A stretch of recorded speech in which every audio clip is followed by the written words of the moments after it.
How's it going, YouTube? This is Hella Trip. We're here today to do comparison on two series I like very much. Let's give it up for Naruto and Star Wars. Now, we're not going to specify actual, arcs and, episodes. So, let's get down to the top 10 of this. Alright, number 1. Both Obito and Anakin Skywalker were wounded during the final battle with their friends. However, they're different due to the fact that Obito was fighting with Kakashi, not against him, unlike Anakin when he was fighting against Obi-Wan, but pretty much they were both wounded. Although most die-hard Star Wars fans would kinda call me out on that they weren't friends, it's more of a master, Padawan, pupil, whatever you want to call it type of thing. But at the same time, kind of the same, not exactly, but let's get on to number 2. Alright, number 2. Both Anakin and Obito adapted new aliases after becoming evil. Anakin is the obvious Darth Vader, which is widely known across the globe thanks to success of the original trilogy, adapted back in the 70s and 80s. Although Obito decided to call himself Madara due to the fact that's what Madara told him to do while he was absent before he could be revived, so they both pretty much got their new aliases by their new masters. Number 3. Anakin and Obito both became completely evil after losing the woman that they loved. Although the plot's a little bit different in both stories, as in Anakin killed a bunch of kids and got pissed at Obi-Wan for letting his woman know that, and Obito pretty much walked up on his friend with his Chidori right through the woman he loves chest, so they both became evil in a different way, but they truly became evil when they lost the one that they loved. Number 4. Both Obito and Anakin try to kill their former masters. Even though Anakin and Obi-Wan were close friends, that was only due to the fact of the master and pupil relationship in episode 3. Anakin tries to kill Obi-Wan and fails until the end of episode 4, where he cuts down his former master, and the same can be said for Obito and Minato. When Obito adapted the name Madara into his new persona, he tries to destroy the hidden leaf. He does this by extracting the Nine-Tails demon fox and using it to attack the hidden village.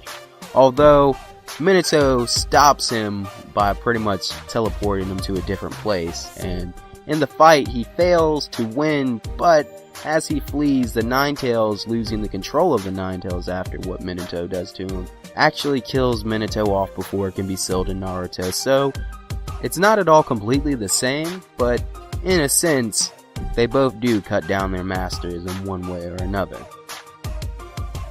Number 5. Both Madara and Emperor Palpatine use Obito and Anakin in the same way pretty much, creating evil in their hearts. Anakin becomes easy to expose just the same as Obito, by not wanting to lose the ones they loved. Anakin was fooled by the Emperor just the same Obito was by Madara. Whereas Madara set up the ruse of Rey's death, Emperor Palpatine used the vision of Padme's death to convince Anakin of turning against the Jedi Council, as Madara did by setting Obito against the Hidden Leaf Village. He also did this by convincing him for another cause, the Infinite Dream. In the end, they both turn on the ones who influenced them. However, Obito being less successful than pretty much Anakin Darth Vader was at the time, dealt with the Emperor. Obito doesn't completely deal with Madara, but helps in some type of way. Number 6. Both Madara and Emperor Palpatine also tried to take on a new apprentice after the former one are considered failures. Madara tries to get Sasuke to join him, whereas Palpatine tries to get Luke to join the dark side of the Force. However, I will note that Madara, unlike Palpatine, didn't need a new apprentice. He was already planning to do it himself. He was only offered Sasuke to join him just because he was an Uchiha like him. Number 7. This is a small comparison at that, but both Obito and Anakin's eyes change after becoming evil. Obito awakens the Mangekyo Sharingan, whereas Anakin's eyes just get a little creepy and orange. Yeah. Number 8. Both Obito and Anakin create an organization after becoming evil. Obito creates the Akatsuki, and Anakin, along with the Emperor, forms the Empire. Number 9. Both Obito and Anakin become stronger due to the hate that manifests from inside them. Uchiha are explained to all have this ability. Like Jedi, they can be very powerful and exceptional just by having their normal abilities, without the hate. However, they both get an increase of power after becoming evil and losing the loved ones they once had in their hearts. It's the only reason why Obito along with Madara becomes so powerful, and the same goes for Anakin and Palpatine. The hate they harbor is the only reason for their being so powerful. Number 10.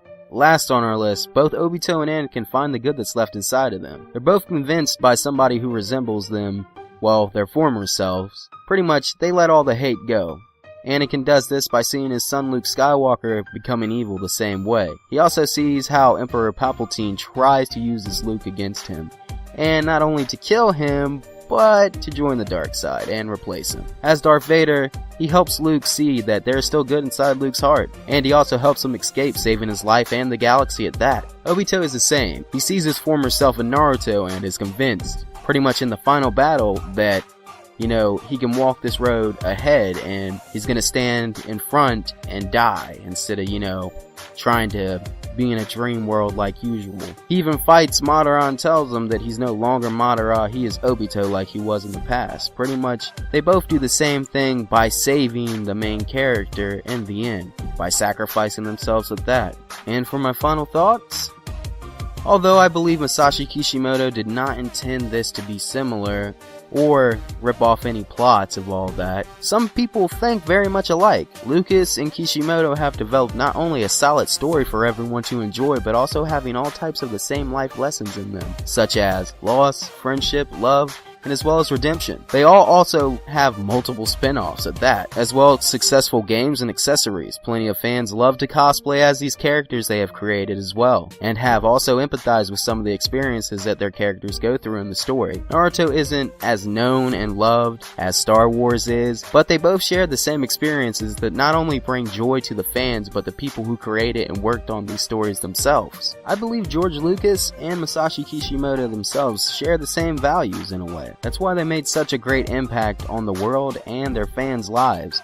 Whether you're a fan of Naruto or Star Wars or even both, you'll always have your own dislikes, pretty much of the story, plot, whatever you want, and you'll always have people who relate to enjoy the same shit that you do. With plenty of the fan theories and support for both the series, Star Wars is back for another trilogy, as well as some side stories, and Naruto is doing the same with part 3 and some side stories of Kakashi and Itachi. So I hope both these franchises continue their success and many more people enjoy them. As they go on with their lives, I'm sure we'll see much more of the two. This is Hella Trip. I'm gonna end this right here. Y'all stay cool. I hope you enjoyed this.